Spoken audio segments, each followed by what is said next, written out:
دوستو آج کی ویڈیو میں بہت دلچسپ چیز کے بارے میں بتانے جا رہا ہوں۔ وہ ہے ایک ستارہ جسے ہم پلسر یا تارک کے نام سے جانتے ہیں۔ 6 اگست 1967 میں ایک ریڈیو ٹیلیسکوپ پر کچھ پراسرار سگنل موصول ہوئے۔ وہ سگنل خلا میں کسی اور جگہ سے آ رہے تھے۔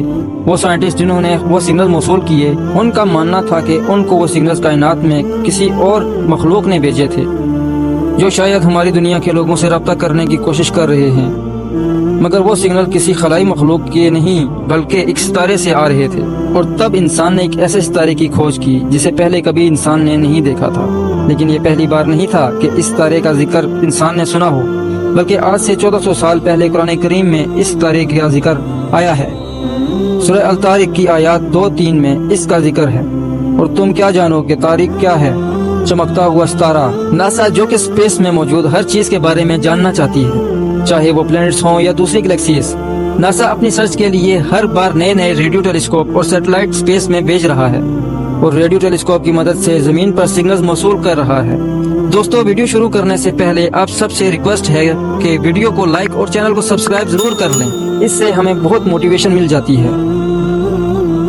کائنات کے بارے میں ہر کوئی جاننا چاہتا ہے، اور جب بھی کائنات کی بات آتی ہے تو سب سے پہلے یہی سوال ذہن میں آتا ہے، کیا کائنات میں انسانوں کے علاوہ بھی کوئی اور ایڈوانس مخلوق موجود ہے؟ کئی ہزار سالوں سے انسان اس سوال کا جواب ڈھونڈنے میں لگا ہوا ہے، لیکن آج تک انسانوں کو اس بارے میں کوئی خاص ثبوت نہیں ملا۔ دوستو اسپیس اتنی وسیع ہے کہ ہو سکتا ہے کہیں دور ہماری طرح کوئی اور مخلوق بھی بستی ہو، اور کیا معلوم فیوچر میں ہماری اس مخلوق سے رابطہ ممکن ہو جائے۔ دوستو کچھ ہفتے قبل Chinese science and technology research centre نے دنیا کے سب سے بڑے ریڈیو ٹیلیسکوپ میں کسی نامعلوم سگنلز موصول کرنے کا دعویٰ کیا ہے۔ یہ خبر سائنس اینڈ ٹیکنالوجی کی دنیا میں ایک بڑی خبر بن چکی ہے، اور اس فیلڈ میں کام کرنے والے سائنٹسٹ پر امید ہے کہ جلد ہی ان سگنلز کا صحیح پتہ لگا کر شاید نامعلوم مخلوق کی کھوج کر لیں گے۔ ان سائنٹسٹ کا کہنا تھا، ہم نے پہلی بار خلا میں کسی اور مخلوق کی کھوج میں اتنا قریب جا چکے ہیں۔ یہ 1967 میں ملنے والے ان سگنل سے ملتے جلتے تھے۔ پہلے وہ سمجھ رہے تھے کہ شاید ان سگنلز کی وجہ سے ریڈیو انٹرفیرنس ہو رہی ہے، لیکن کافی تحقیق کے بعد معلوم ہو چکا ہے کہ یہ سگنلز کسی ریڈیو انٹرفیرنس کی وجہ سے نہیں، بلکہ یہ سگنلز خلا کے کسی دور دراز حصے سے آئے ہیں۔ اب دلچسپ طور پر ان سگنلز کے بارے میں قرآن مجید میں موجود ہے۔ چلیے اس بارے میں جاننے کی کوشش کرتے ہیں۔ 1967 میں ایک بہت بڑا ریڈیو ٹیلیسکوپ جو کہ 2 سال کی محنت کے بعد تیار ہو چکا تھا، جسے اینٹنی ہیوش نے بنایا تھا۔ اس ریڈیو ٹیلیسکوپ کی مدد سے پہلی بار ہیوش نے آسمان میں چمکتی چیزوں کو قریب سے دیکھا۔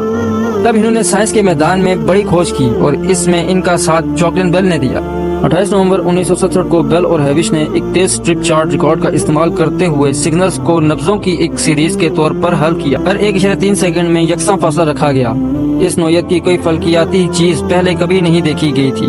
بیل جو اس ٹیلیسکوپ سے ملنے والے ڈیٹا کی ذمہ دار تھی، اس نے ان سگنلز کے بارے میں معلوم کیا کہ یہ کوئی پراسرار چیز ہے جو ہر سیکنڈ کے 1.3 حصے میں وائبریٹ ہوتی ہے، اور وہ سگنل اس کے وائبریٹ ہونے سے موصول ہوتے ہیں۔ پہلے انہوں نے سوچا یہ سگنلز کسی خلائی مخلوق نے بھیجے ہیں، مگر بعد میں تحقیق کرنے کے بعد انہوں نے اپنے اس دعوے کو مسترد کرتے ہوئے کہا کہ ان سگنلز میں موجود آواز ایسی ہے جیسے کوئی دروازے پر دستک دے رہا ہو۔ بعد میں جب تحقیق کی گئی تو پتہ چلا وہ سگنل کسی مخلوق یا ایلینز کے نہیں بلکہ ایک ستارے سے آ رہے تھے، جسے پلسر کا نام دیا گیا۔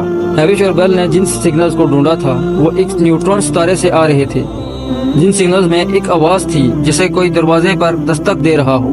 اور حیران کن طور پر اس بارے میں قرآن مجید میں ایک پوری سورہ ہے۔ یہ آوازیں اس ستارے کے گھومنے سے پیدا ہوتی ہیں، جو انتہائی تیز رفتار اور کم وقت میں گھومتا ہے۔ آپ سوچیں گے کہ ہماری زمین 24 گھنٹوں میں صرف ایک بار گھومتی ہے، جبکہ یہ ستارہ 1 سیکنڈ میں کئی مرتبہ گھومتا ہے۔ یہ ہماری سوچ سے بالاتر ہے کہ ہم اس ستارے کی رفتار کو معلوم کریں۔ ستارے کی 1 چمچ مادے یعنی میٹر کے وزن کا آپ تصور بھی نہیں کر سکتے۔ اگر اس ستارے سے 1 چمچ کے برابر سبسٹنسز دنیا میں لائیں تو اس 1 چمچ سبسٹنس کا وزن 1 بلین یعنی 1 ارب ٹن کے برابر ہوگا۔ یہ وہ تاریک ستارہ ہے جس کی قسم اللہ پاک نے قرآن مجید میں کھائی ہے۔ اگر اس ستارے کا چھوٹا سا ٹکڑا زمین پر رکھ دیا جائے تو یہ زمین میں سوراخ کر کے زمین کو 2 حصوں میں تقسیم کر دے گا۔ 21ویں صدی تک اس پر تحقیق سے یہ پتہ چلا ہے کہ یہ ایک نیوٹرون ستارہ ہے، اور عام ستاروں کی نسبت اس ستارے کی روشنی بہت زیادہ ہے، اور جس طرح یہ ریڈیشن خارج کرتا ہے وہ پلسر سٹار کی طرح ہی ہے۔